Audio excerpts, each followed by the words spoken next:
Kathy was It here seems like a I couple knew years somebody older. that dated Susan, you know? Oh, it was Joe Lawton. It takes. He knew Joe. Yeah, I know Joe. Yeah, Joe, they were married. Two kids. Okay.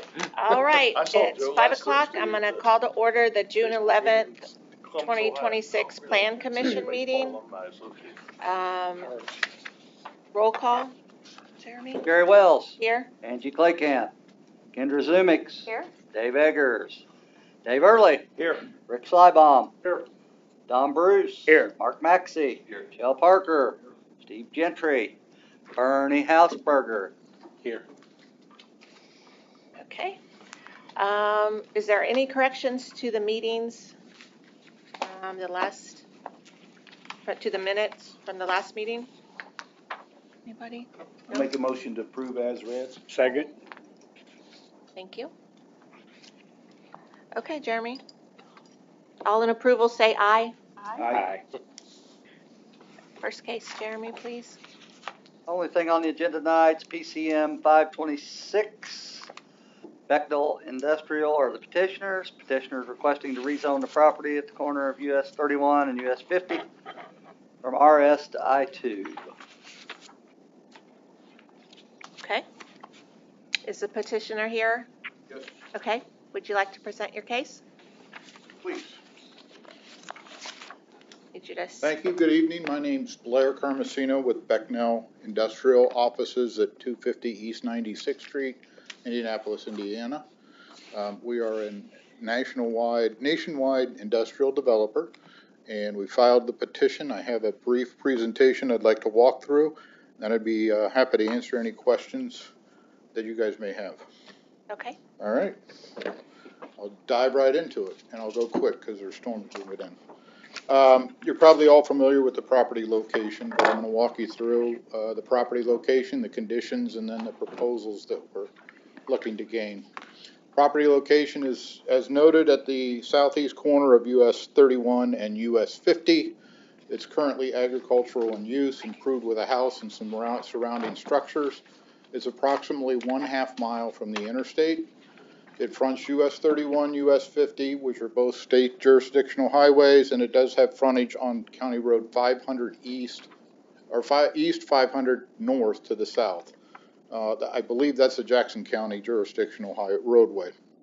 The general condition is it's got rolling terrain, up and down, about 20 feet of fall across the entire site. There's some minor scrub vegetation and small areas of woods scattered throughout the site. And there are 2 ponds on the site with no major streams or waterways traversing through the property. As far as underground infrastructure, there is sanitary sewer that exists to the site at the north, that'd be the southeast corner of the intersection. There is a water main paralleling US 31 all the way up the west side. There's a gas main that dances in and out off the property on the east side. I'm sorry, the water main's on the west side, the gas main's on the east side. And then the site does have multiple stormwater discharge points due to the rolling topography.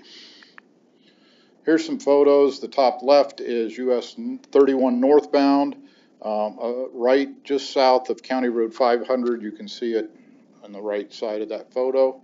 Below that on the left is a view from 31 at the northwestern, approaching the intersection of US 50. Then you have a view from US 50 looking eastward, approaching the US 31 intersection.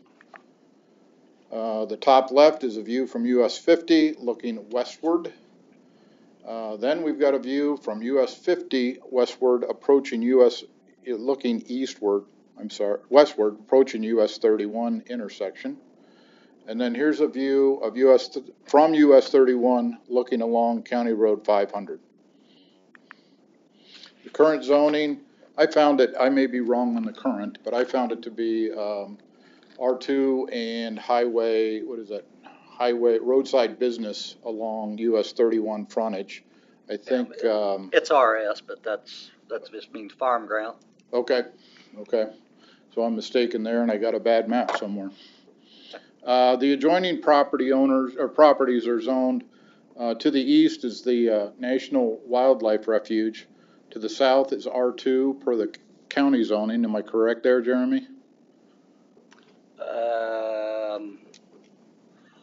I think that's RS too. RS, okay, but residential in nature. Residential, yeah. Okay, and then we've got C3 to the west.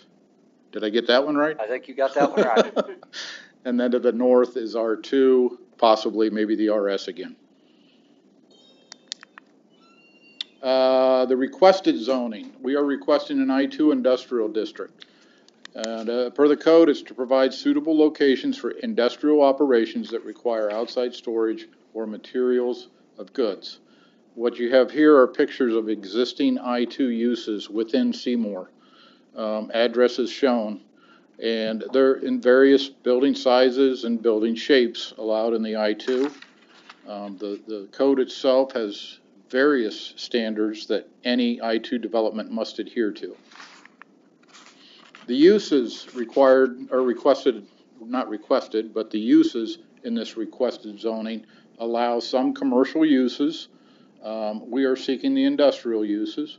We're not a retail developer, so we don't put in truck stops or gas stations or anything like that. So we're hopeful to attract a manufacturing use, processing of warehousing, but all the uses identified in there. We did self-proclaim no data centers. We're not chasing a data center for this. And quite frankly, if we need to throw in that prohibition, we would throw the junkyard in. We don't do junkyards. So, but the other ones, the ideal use we'd like to attract is research and development, ideally. But, you know, we're dealing with nationwide clients, and trying to find that right use compatible with this is the hard part for us. The Becknell industrial buildings, we do primarily Class A industrial buildings. What that means is it's a capital grade of building that is typically constructed of concrete wall systems, precast wall panels or tilt wall panels. They have ESFR wet system automatic fire sprinklers. What's that mean? Well, they put out the fire before the fire department gets there, is basically what it has. They have a fire pump within the building. The typical buildings include approximately 3,000 to 5,000 square foot of office space, depending on the tenant. Sometimes more. We've done half the buildings in tenant improvements for office. It just varies. We design the sites for vehicular circulation and the client's needs to provide sufficient circulation and maneuvering to avoid any queuing and traffic onto the roads. That's very important for us and the client. We don't want to back up, and the state too, quite frankly. We do a full host of landscape screening to meet or exceed the local codes, and we provide the stormwater management systems to capture all the runoff that hits the site, collect it, treat it, and then release it at a lower rate than what it did in pre-development conditions.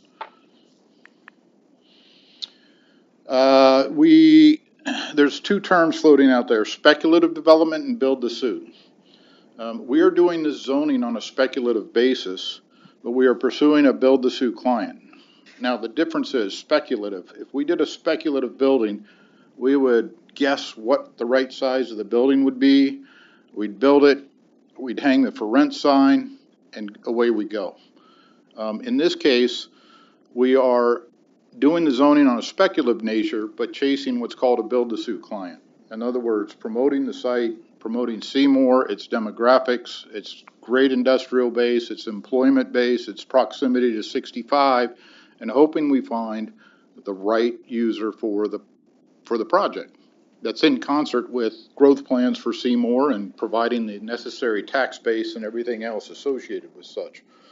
I think that's it. Oh, the other important thing is the reason we're doing this zoning on speculation. You're saying, well, you don't have a tenant. Why are you here? Because tenants these days are fast moving, and they come to us with a request for proposal for developing their building, and they want to be in the building within 12 to 15 months of when they sign the contract. Entitlements, the zoning process, getting permits and all that, does not allow that to happen. So we've been diligent trying to find properties we think that will meet the right user requirements and try to whittle through those time to market conditions, be it zoning and so forth. And that's why we're here in advance of having a tenant. Because if we waited until we had a tenant, guess what? We'd get thrown out of the pile of people bidding on it. And we may lose a good tenant that would bring the jobs and everything. So hopefully that articulates why we're doing this. I brought some sample development plans, and I need to emphasize these are not final. I wanted to provide you some concepts that may happen, but they're definitely not final. One is a large building that could be expandable. You see we've put all the parking up at the front. We've pushed the loading docks to the side, and then we've allowed the buffer space to the rear or the south of the building with maybe some parking space down there for the employees that would enter that part of the building. Then there's an opportunity for a smaller build-to-suit up in the northeast corner of the site that would front US 50. Here's a master plan park development, and I must note, and where's Mr. Carpenter? Thank you for all our communication. Thank you, I appreciate that. Noted on my response, this one's in error because it does not have the 150-foot separation. So, excuse me for that, I didn't have a chance to get that done. So this would be adjusted to move that southern building up to honor the existing code. We're not asking for any variances at this time. But these plans start to exemplify what it may look like. It'll have certain amount of ponds to treat the stormwater for both quality and quantity, and hit those discharge points. We're trying to keep all the ingress egress either off of US 50 and US 31, which will be determined by a traffic impact study that NDOT has already said we're going to require that. And so that just gives you some idea. I didn't want to come in here with a blank slate and ask for an I-2 zoning. I thought it was important to show what it may look like. And when we do, when we do get a tenant, we will come back and present that specific tenant's detail. So, in summary, we're asking for consideration to an I-2 zoning. And the reason we're asking for that is this property is uniquely positioned in the market for large users of this nature that have the jobs and have the manufacturing facilities. Why is that? Proximity to I-65, half a mile on state routes. We're not putting it back where you have to traverse through public streets and all that. No, it's direct route to 65. Seymour's location to both Louisville and Indianapolis. I don't know if you noticed, I-65 moves a lot of goods and a lot of manufacturing finished pieces. So we think that's an attracting item for this site. As I noted, Seymour already has a good industrial base, a good workforce, and it stands out in the state as one of the key manufacturing facility locations. Alternative zoning, what did I write here? Residential and commercial uses. Oh yes, if we were to look at this for alternative uses, be it residential or commercial, they will have a higher traffic impact on the existing roads. And you're probably saying, excuse my French, BS, but no, if you look up impacts of traffic from a residential use versus industrial, the residential uses create a higher volume. Different type, obviously, but that's due to the AM and PM peaks coming out of those residential houses. And they load the streets up from a volume standpoint more so than industrial. There's ample utilities already existing to the site, which again plays to the time to market. We don't have to build utilities to service a user. And the property is further uniquely positioned not only with the access to the highways, but also abutting the National Wildlife Refuge, which becomes sort of a natural barrier to stop industrial use, doesn't impose any conditions to the property to the east because it is a National Wildlife Refuge. So that's my presentation, and again, I ask you to consider the requested use for the land use. I have had great communication with Mr. Carpenter. I completed a 69? 70-page questionnaire. Well, I tried to answer a ton of questions, including, have you done any drainage studies? Have you done any traffic impact studies? Well, no, we haven't.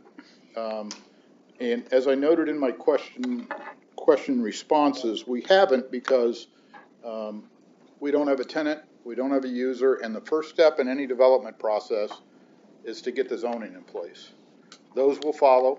Those will be required by the governing agencies, and we will do those, and we're committing to those.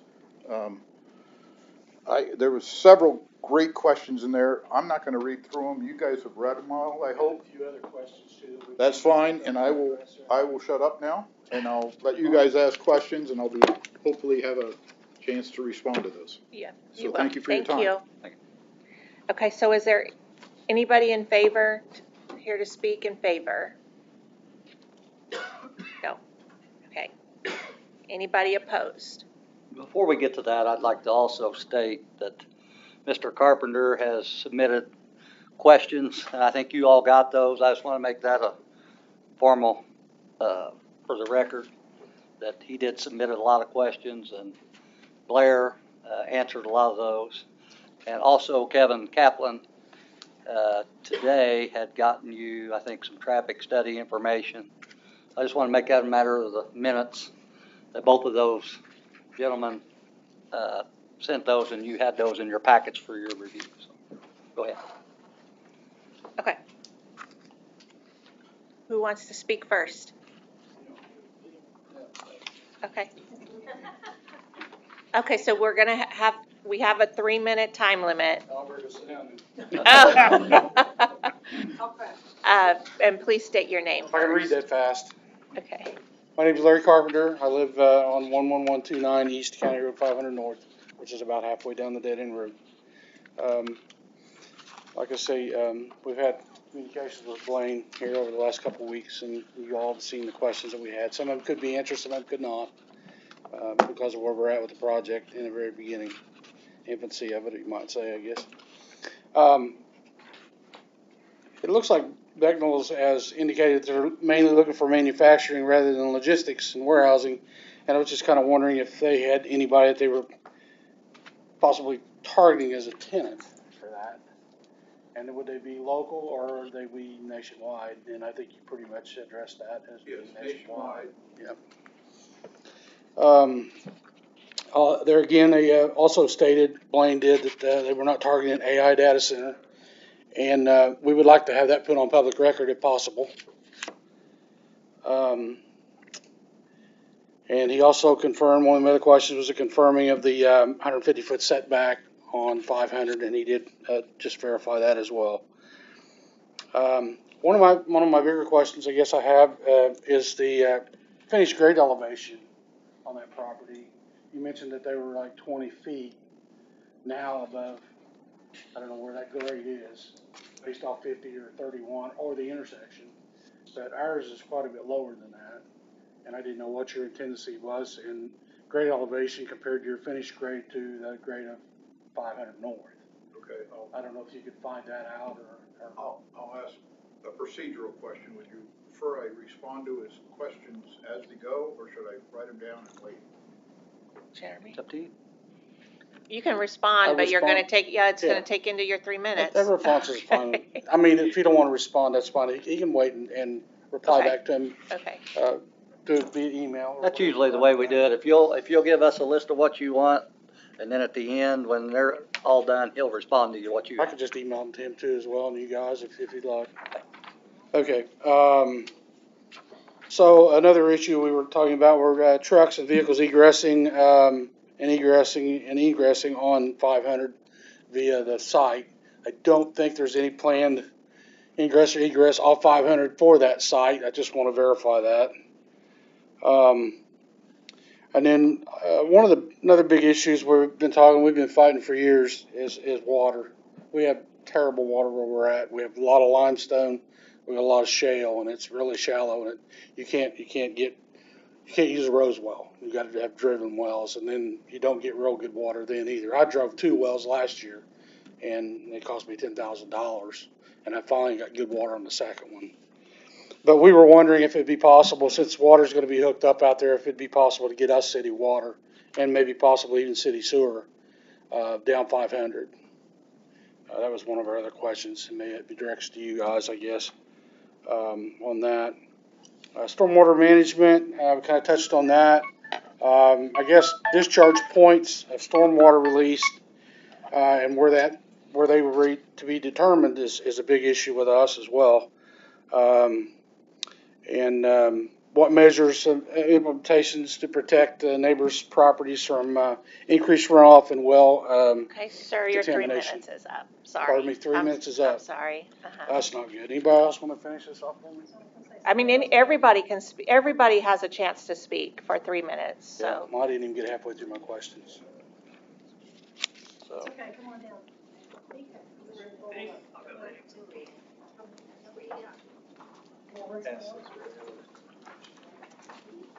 3 minutes, wow. I'm Rick Zedrick. I live at 11109 East, 500 North. And I'm passing around pictures. These are looking out my front window. We've been there 36 years, raised a family there. And it's just been a nice, peaceful neighborhood. And I hate to see this building come in because it's just going to hamper our quality of life. The main reasons for that is traffic. The 31 and 50 junction is already very busy, lots of accidents. They're going to have hundreds of employees going and leaving. That'll create a nightmare at that intersection.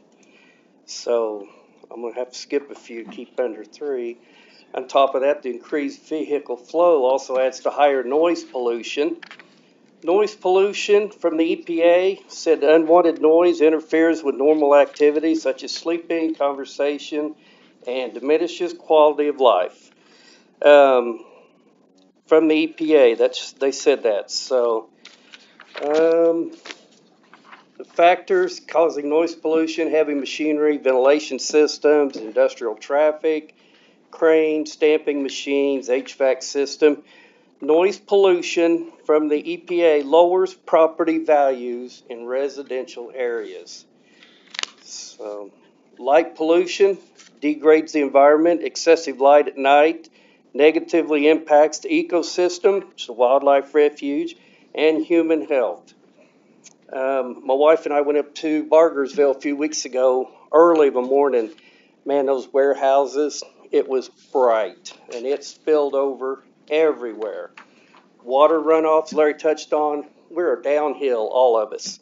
And that's got to increase a lot. I know they're going to address drainage, they're going to have sediment or retention ponds, but man, I just don't see how they can get rid of all that without dumping it on the refuge, which is illegal.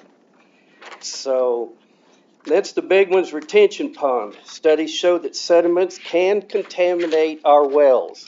We're on the same aquifer system. The purpose of retention ponds is to settle out solid heavy particles and pollutants like road salts, motor oil, but they still leach into the soil and into the groundwater. And heavy rains cause spillage of the ponds, overrunning, and once again it gets to run into the refuge. Let's see, I'll skip on. But in conclusion, I'm probably about out. I've lived in this peaceful neighborhood for 36 years. I have given the board solid facts. If I had more time, I could have read them slower. Noise pollution, light pollution, traffic nightmare at the intersection, water runoff, and retention ponds, contaminated wells, lower property values. I know growth happens, but putting a manufacturing facility here makes no sense to us. I know it's easy access to I-65. We've got other manufacturing sites, thousands of acres of cornfields that are flat. They wouldn't have to do as much work that still access I-65. I think they could find another place instead of cramming that into that section right there. So, Thank you. all right. Sorry. Okay, next. Anybody else?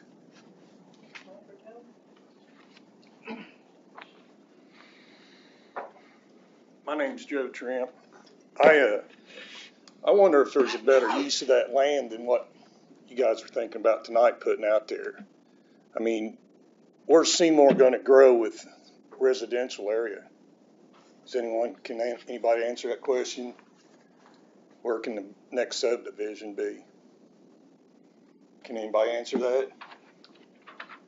That could be any number of places. I mean, How many places left, really? To the west are gone. Burton's Ground to the east are gone.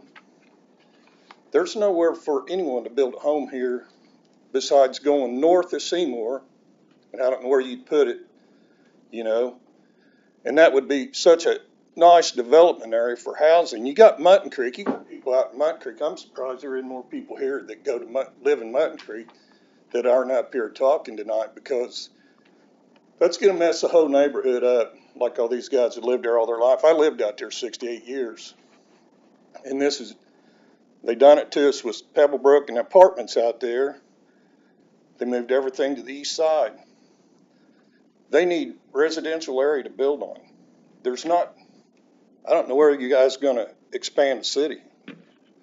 And you got all the development at the Eastern Development Center over there. How come it don't go that way? And keep all this stuff together. You ever notice Columbus? They keep everything in Wellsboro. They don't have that stuff going on in this side of town, that side of town. You know, people give Columbus hell for how they got all this zoning, but you know what? They got it together, because at Wellsboro, everything's out there, most everything except for Cummins. And when Harvin's used to be there, and Costco, there's very few factories left there. You need to think about this tonight and think about residential, because there's a lot of people at Mutton Creek's gonna hate all this stuff with the traffic, and you got that truck wash out there on top of it. It's a disaster. I don't know if anybody goes out there and goes through that intersection at certain times of the day. It's backed up for all the way to Walmart. So you add all the trucks for all these warehouses that he's building, hell, that's two or three times Walmart, isn't it? Am I wrong there? I don't know. How many trucks go in Walmart every second? Every minute there's trucks going in Walmart. What's going to happen when every minute you got trucks going in there? And you don't have a 4-lane going into this place. You either got a county road, or you got 31, or you got Highway 50. Walmart's got 4 lanes to get traffic. You can't get all them trucks in there. You need to think about residential area where Seymour's going to move next, because there's no ground left. It needs to go up in the industrial park up there, like where everybody else is buying. They got a good deal on the ground, I understand that, and that's why they're wanting to do it. They paid nothing for that ground compared to what they're going to sell it for. It's a money-making thing for this company, not for the residents of Seymour. And I think you guys need to think about this. Thank you.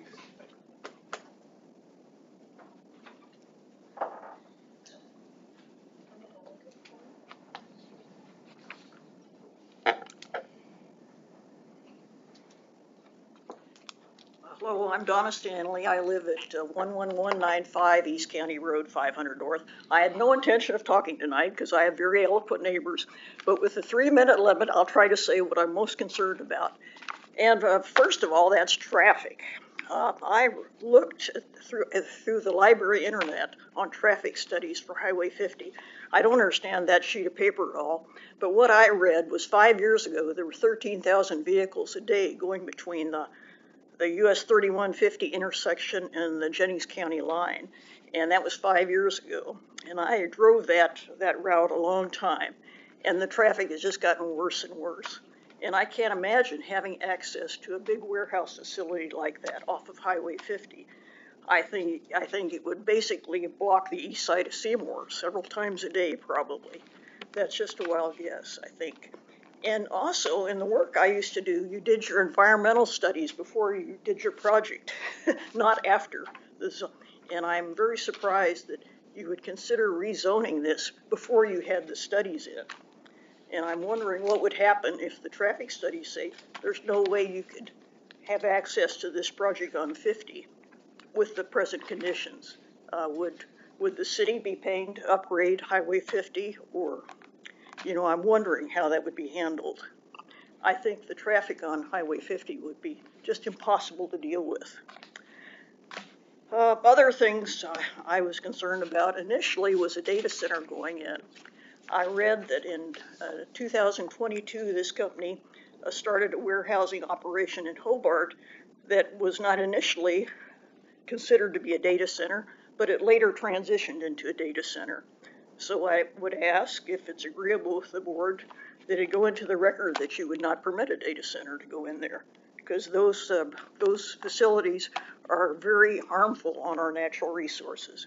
We don't have the water and we don't have the electrical grid to take care of that. The last thing I would say, if you do approve the project, which we don't think would be a good idea, we're not in favor of, I would ask that you put some restrictions in what you approve to protect the neighbors who live there. Perhaps a prohibition on night manufacturing, noise, lighting, those types of things, above what you already have in your zoning. Thank you. Thank you.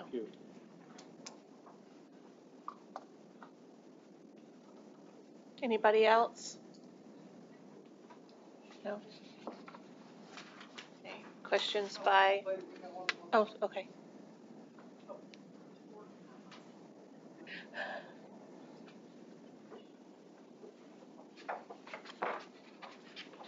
Hi, my name is Sharon Zedrick. I live at 11109 East, County Road 500 North.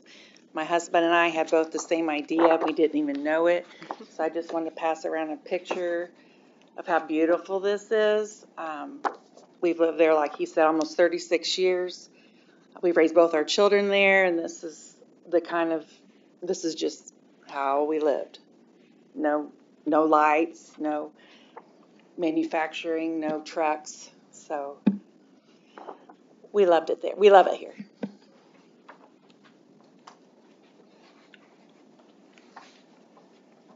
Thank you. Okay.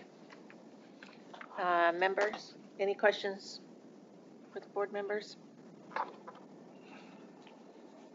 You keep talking about treating the stormwater.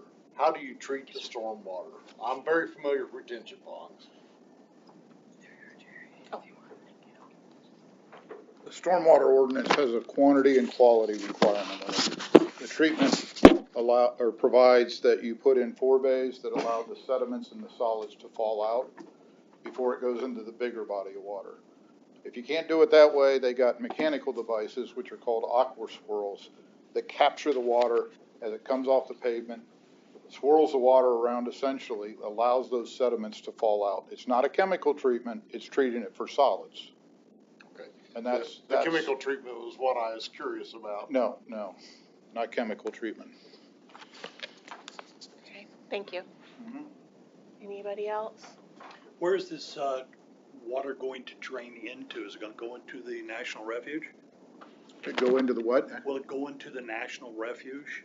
Where will you? As I stated, there's multiple outlet points on the site. Some of it will go into the refuge. There's an outlet on 500. There's a catch basin there. Some of it will probably go there.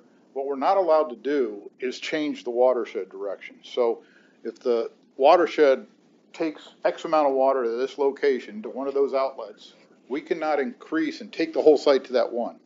And furthermore, within that watershed, we have to demonstrate that we've captured that water and that we've reduced the runoff rate to pre-development conditions in various used storms. And I can't remember your specific code requirements, but not to get too technical on you, you have to prove that your 10-year post-development discharge rate, for example, does not exceed a 2-year pre-development discharge rate.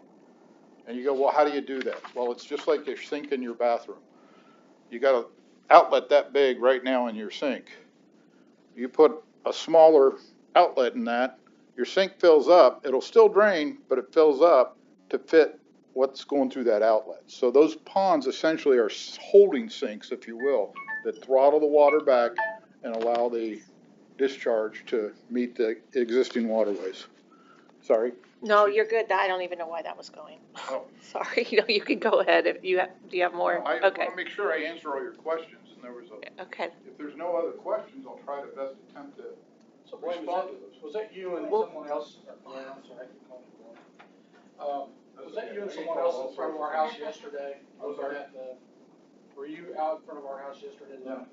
Okay, there was somebody out there yesterday, two gentlemen, looking at that area and then down in my front yard where that drain, drains. Not me. Did we have any other questions? Anybody from the, I was From the out there, board? Jeremy and I were out there on Tuesday, just looking at, and I would say that we want to make sure that any impact to, somebody had a storm sewer, I think it might have been your house, had a kind of a storm sewer running through Bland, I think it's important that, the impact to that storm sewer is maintained, or that we put in a system that keeps your system from being damaged. And we'll go down, we usually have the contractor go downstream and review, make sure that there's no, impact to, an area even downstream. Yeah, there's some problems with the, yeah, with the tiles. So does the city have to assume responsibility for cleaning out the chemical spills that may occur from there? No, that'll be the owner of the facility will He said that he review wasn't those. gonna do anything with chemicals. But if there's a spill, there's spill prevention requirements on all industrial facilities. If I may, there were a couple questions, there was another. Yeah, if you want to address what they ask, I seen you writing them down, so you probably got all their If I questions. may, I want to make Yep. sure everybody's had a Yep. chance to speak their mind. Go ahead. We only had 3 minutes, that's not fair. I mean, really, another 10, I don't come up here all the time, but I have been here before, and 3 minutes is ridiculous to ask the people that's concerned about this when he can get up here and talk for 30 minutes. And that happens all the time. The people that come here talk forever. I mean, what's 6 minutes? There isn't a handful of people here, but you give us 30 minutes to speak, that's unreal. And one other thing, you have these restrictions that you put on these people. At Pebblebrook, when you put that subdivision in down there, they're not even allowed to park in the grass. You wanna go down there and see where they park? It's like a junkyard, and they got cars parked in the backyard, side yard, front of their house. There was restrictions that there was no one to park off the concrete. So who enforces that? So he can get these restrictions, sounds really good, but if you as a city don't enforce it, what's it matter to people? Go to Pebblebrook, go back and read the paperwork on it. There's no one allowed to park anywhere except their driveways. Right, Jeremy? No one, nowhere, because the guy come to me to rent a place to park his camper because he didn't park the camper in the grass. Go down and look at that place. So if you're Okay, gonna so- put restrictions in, enforce them. If you're not gonna enforce them, then don't even make them up. Okay, That's thank all I you. got to say. But 3 minutes is not near enough. Okay. We give you 5, probably, Well, because you just talked you know to me. what? Everybody deserves to talk out here. I agree. Everybody deserves to say more than 3 minutes. I And this agree. is ridiculous that you guys pull something off and want the people that's against this 3 minutes. That's not fair, man. It's never been fair. I've been here before and you get 3 minutes. You can't, what can you say in 3 minutes? I've talked 3 minutes right now.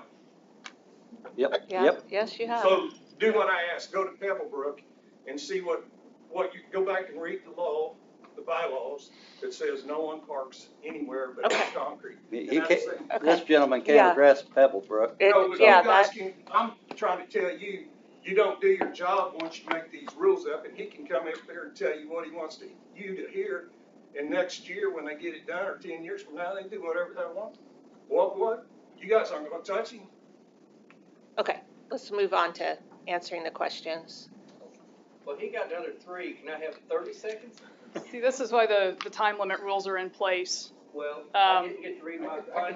We need to maintain decorum and keep the progress of the meeting moving forward. There's been a lot of repetitive concerns, which, we want to make sure everybody's concerns are addressed, but a lot of them are the same. So if there's repetitive things being brought up, I think those have already been addressed, and I'm sure that, The ones that aren't repetitive, they didn't get that. I got a question. You can go speak. Would you guys Well- want this in your front yard? Would you well, welcome here, this if I in may, your front yard? point of order, we're not going to turn this into a free-for-all. We've got a certain structure to the meetings. Okay, are you ready to get your answers? Yeah. Okay, let's try it again. I'd be happy to sit here if there's new issues that haven't been brought up. I want to Okay. make sure they voice all their concerns, so maybe, not to tell you how to run your meeting, if there's any new issue that hasn't been spoken to,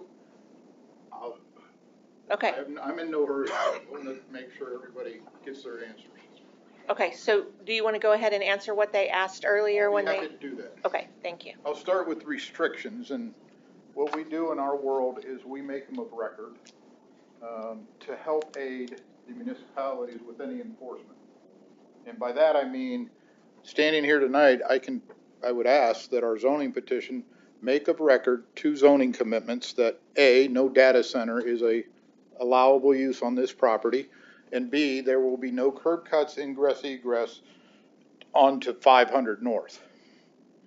So we'll make those of record, and what that does too is, if properly filed, and we'll file it if need be, is we'll take these commitments with the approval and make it of record so it runs with title of the ground. So if by chance we walk away from the ground or the next guy comes in, everything, when you bought your house, there was a title search, right? Told you all the rules and regulations, that'll be of record. So that's number one. One gentleman asked about the grade. What I said, there's 20 foot of relief up and down on the site. It's rolling hills. It's not a 20-foot fall one way or the other. I'm just saying that between the site. Now, I do notice that on 500, there is a grade differential where it's up. And quite frankly, that's a bit of an advantage. Kind of, but it may set on a plateau. I'm sorry? It will set on a plateau, but it's not like a straight line side in. And we'll commit to the screening and the landscaping on the south side, probably exceeding what code would to help shield with that. But there is a grade differential all across the site of 20 feet. Water service, that was a question. I cannot answer that. I'd be game if there's a reasonable solution to drag water to your property and working with the water department to figure that out. We'd be happy to work with you. But today, I can't stand here and commit to say, yeah, you're going to get water if you live on 500.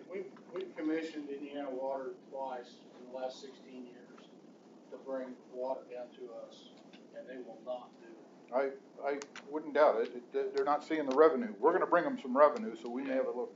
But I'll be happy to work with you. I just can't stand here and guarantee it. They put a volunteer fire station next door to us, next door to Rick and Sharon, and they wouldn't bring it over. Yep. No, I sympathize. I've dealt with Indiana Americans numerous times. I bet you have. Yes. But I understand what you're asking, and I'll be happy to work with you. And if there's a viable solution that can get you guys city water, we'll make it part of our plan. Okay?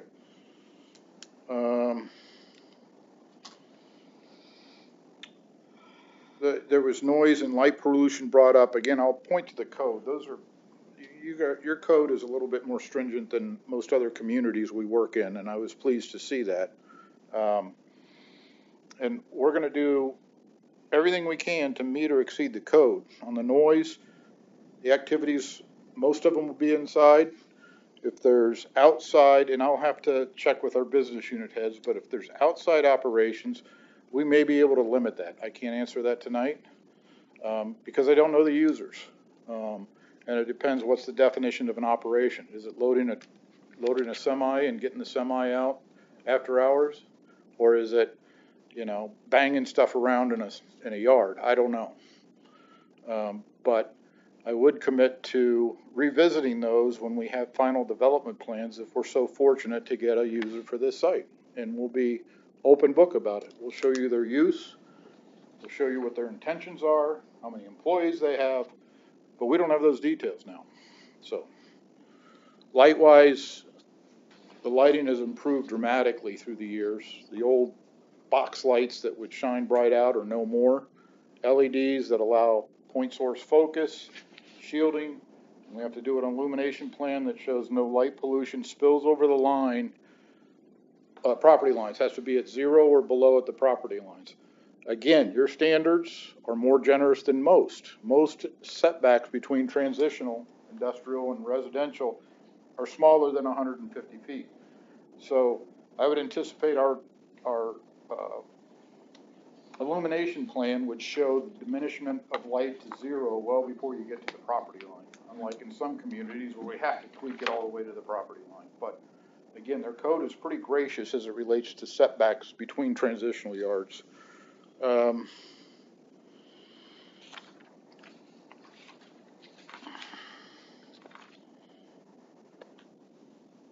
Contamination.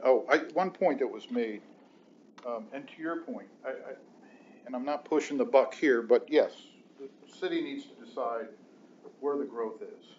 Every community grows. I expressed why we're excited about this site. Obviously, way different than you guys. But I will note, any development is going to have all of these elements, just in different scales. Residential is going to have the detention ponds. Residential is going to have the lights. Residential is going to create more traffic. Commercial, you guys know what commercial happens. You get bigger lights, probably worse than industrial. So it is a challenge for these folks to make that decision. What does the growth of Seymour look like?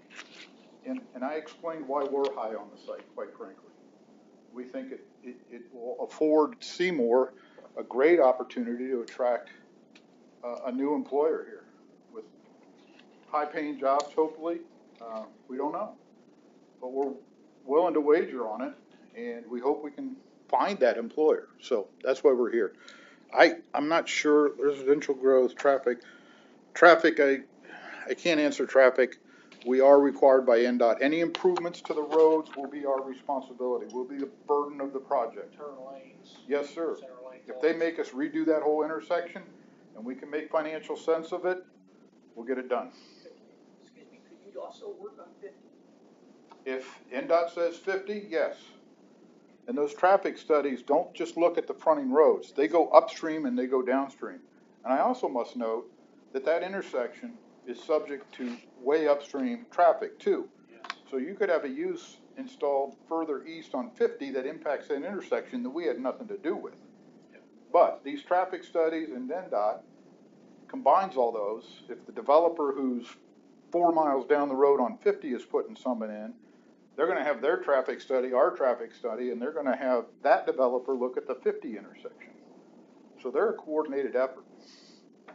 So I don't know which, I don't know what more. Have you ever been out there when there's been a wreck on 65, the traffic on 31 is backed up to Crothersville or Scottsville? I can honestly say I haven't been at that specific location, but a similar situation exists. 31 parallels 65. 52 parallels 65 going into Lafayette. It's the same situation, and those old state routes were the foundation of Y65, Y70, parallel 40. They all function in the same. The good news is you got a relief valve when that happens. The bad news is that relief valve gets jammed. So it's sort of a artful coordination of the road systems, and unfortunately accidents do happen, but I know the situations you're talking about. I haven't experienced it on 31 and 65 area down here yet. So how many trucks you estimate to leave there, enter and exit in an hour's time? How many trucks you think at one of these centers? Because like Walmart, I think I forget the amount, it's ungodly. I didn't believe it ever happened. But Walmart, how many per hour do you think are going to enter and exit? Walmart is a point source distributor that has to get product in and out of that nature. So I would say that's an unfair comparison. And I'm not trying to avoid your question. I honestly don't know. We could have a manufacturer that manufactures products this big, and they may be running stuff out to in panel vans to a larger distributor up the road. We may have somebody that manufactures something big, and they may have one oversized load that goes out once every month. I can't honestly at this point answer that, but I can guarantee that when we do get a user, that traffic study will be updated with their specific ingress, egress counts and everything. Okay. So I'm sorry I can't answer it. I don't know if I've answered all the questions, but Okay. I hope I have. Deliberative session. I got another question. Just educate me. You said 20-foot elevation change.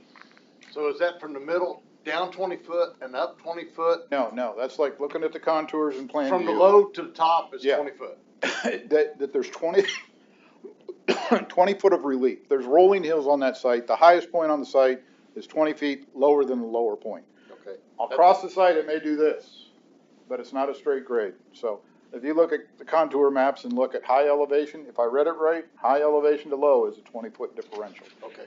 All right? I don't know if we were looking at the same map. I looked at the topo map last night. Okay. The house was at 640 and, the county road 500 is at 600. 600, So it's 40 feet is feet. what you're thinking? Yeah, Okay. yeah. Okay. And all that water, just, while we're asking questions, the water right now, it goes through their culvert. All that, to answer your question, all that water is going in the refuge because Mutton Creek goes into the refuge. So it all goes to the refuge. Eventually, probably. Eventually. Yeah. So, all that water now goes through agricultural runoff, so it slows that down a lot. A lot of it, it's impervious soil that goes into the ground. You're gonna pave it and put metal roofing over it, so it's 100% runoff. And it's gonna come right through that 24-inch culvert. Before they were there, that's where the water went, down through that swale. There wasn't a pipe there. So you're not gonna be able to go in their front yard and dig up a culvert and put in a 48-inch or 60-inch or whatever it may be. I don't want to go way deep into the details, but the stormwater manuals that are part of your code account for the impervious increase. And our site won't be 100%. No way. There's going to be green space on it. Very little. That footprint is huge compared to the 86 acres. Yeah, it'll probably go to, I think, your code limits the coverage that you can have on the site. And I'm guessing paved surface will probably be in the 60 to 70% range. But the drainage calculations account for the increase in pervious area and also the time of travel. As you know, if you drop water on pavement, it runs quicker to the outlet than when it is grass. Sure. So it's going to get to those ponds quicker than it did through an agricultural field. But those ponds, as I stated, capture it, slow it down, and release it and hold it at a rate that will be at or less than the pre-development discharge rates. How do you size the ponds to the rate of rainfall? There are tables, there are charts, and I'll tell you what, it's the art of engineering just like it is the art of science. And you've got years and years of rainfall data that help build those charts. So you have to design to that. I'm gonna say something in a minute. You've heard the terms 100 year, 10 year, 5 year storm. Yeah. So I'm We've sorry. already had a couple 100-year storms. I've seen rough right Recently, field, 5 but I don't know if water in it before, where it's run over the road. I mean, in my house, I put in a little drainage system to drain my backyard. That spring, we got 4 inches of rain in 1 hour. Right. That was nowhere on the charts. Yeah, right.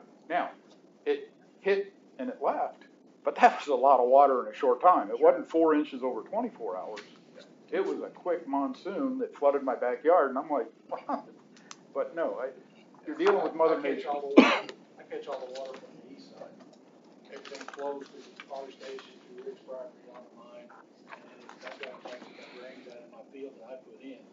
Know that they dry basin where that culvert ties in my yard and crosses my drive into the ditch. So, it took a hell of a winter to get some of that. Well, I'll shut up, but please, if you motion in favor of this, please include those two commitments. No Yes. ingress egress to 500 and no data centers. And I'll also, this wouldn't be a record, but as you guys know, any final development plans, we'll come back and we'll spend as much time as you guys want going through them. So. I think this would be an appropriate time for everybody here tonight. This is a recommendation board. I know everybody likes to come to our meeting because it's the first one, you got a notice and everybody, but we don't make any final decision here. Mr. Tramp, I know he thinks we hold all the power, but this is a recommendation. It goes to city council. And when it goes to city council, they have the final say. So we can give it an unfavorable tonight. It still goes to city council. And if you read the papers or saw the last council meeting, I believe we gave an unfavorable to industrial and city council overturned it. So you really need to go to city council. I'm glad you came tonight. That's what this meeting's for too, to get the questions and Blair's done a nice job of answering the questions, and you guys did a nice job of limiting to the 3 minutes. We're glad you're here. We want to hear from you, but it's really a city council. They'll be the ones to put certain restrictions and different things on this. So that's important for you guys to know that whatever happens here, this isn't, you need to go to city council. What is the timeline on that? If you don't mind me asking? Well, go ahead. So, Go, you go ahead. I didn't wanna You're the one that will up. get it ready if it gets. So this rezone petition will go to City Council on Monday, June 22nd, 7 PM here in this room. And that will be the first reading. It'll go up for a second reading on July 13th. That's another Monday, 7 PM in this room. Is it viewable online? Yes, sir. The city has a YouTube channel. If you go to the city website or city's Facebook page, there's a link to our YouTube channel. You can watch it all in real time, and all of those videos are also archived. So if you're busy, 7 PM on a Monday evening, you can go back and watch the meeting in its entirety. So there are going to be one or two things happen here in a few minutes. We're either going to give this a favorable recommendation to city council, or we're going to give it an unfavorable. So I just wanted to make that clear to you guys and gals out there that city council holds the cards. So, go ahead. So, we don't have a voice in that, right? No, Once you- guys decide, we don't have a voice for the city council, public. Yeah, You you come, get- you you get to come to that come- meeting just like you're at my meeting, and you can ask the same question. I'm out of town, so I'm gonna have to watch it on They can YouTube. join, right? In that situation, there's unfortunately no real-time interactive option for viewers. If you submit questions in advance to the clerk treasurer's office, we'll see to that your questions are read aloud.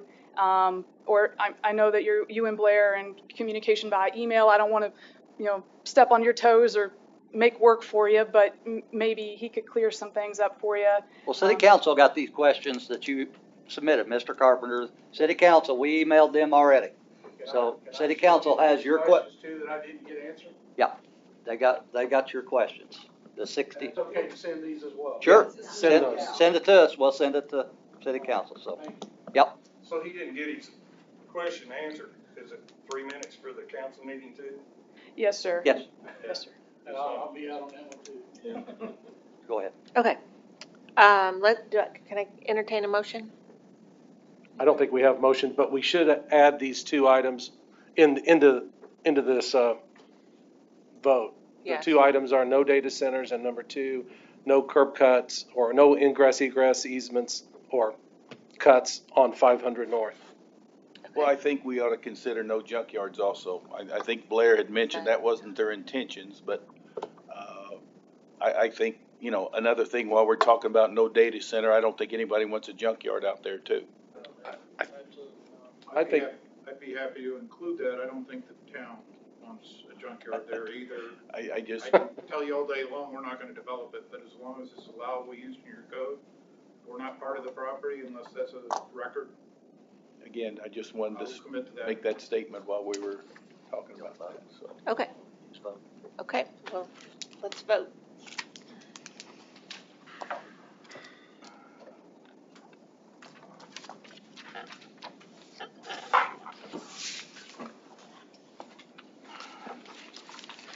Thanks, sir. Try to get the same thing for you, Jerry.